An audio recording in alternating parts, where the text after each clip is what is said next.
Sono circa 1500 le famiglie che nella provincia di Venezia attendono un posto in una casa di riposo ogni anno. È evidente che questo è un dato drammatico e difatti è il secondo dato peggiore di tutto il Veneto.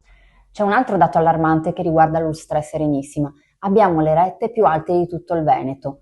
1800 euro per coloro che ottengono il contributo regionale, per arrivare a 3000 euro per chi invece non lo ottiene. Allora è evidente che queste sono cifre insostenibili per qualunque famiglia.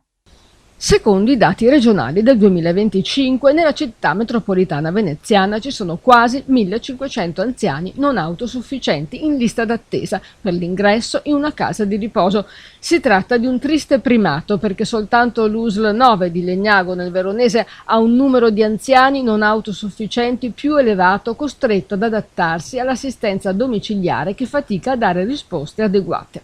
È la denuncia della consigliera regionale Monica Sambo del PD, che aggiunge come le rette siano tra le più alte del Veneto, mediamente 1800 euro al mese con impegnativa e fino a 3000 senza, e le rette salate scoraggiano le famiglie a chiedere il ricovero.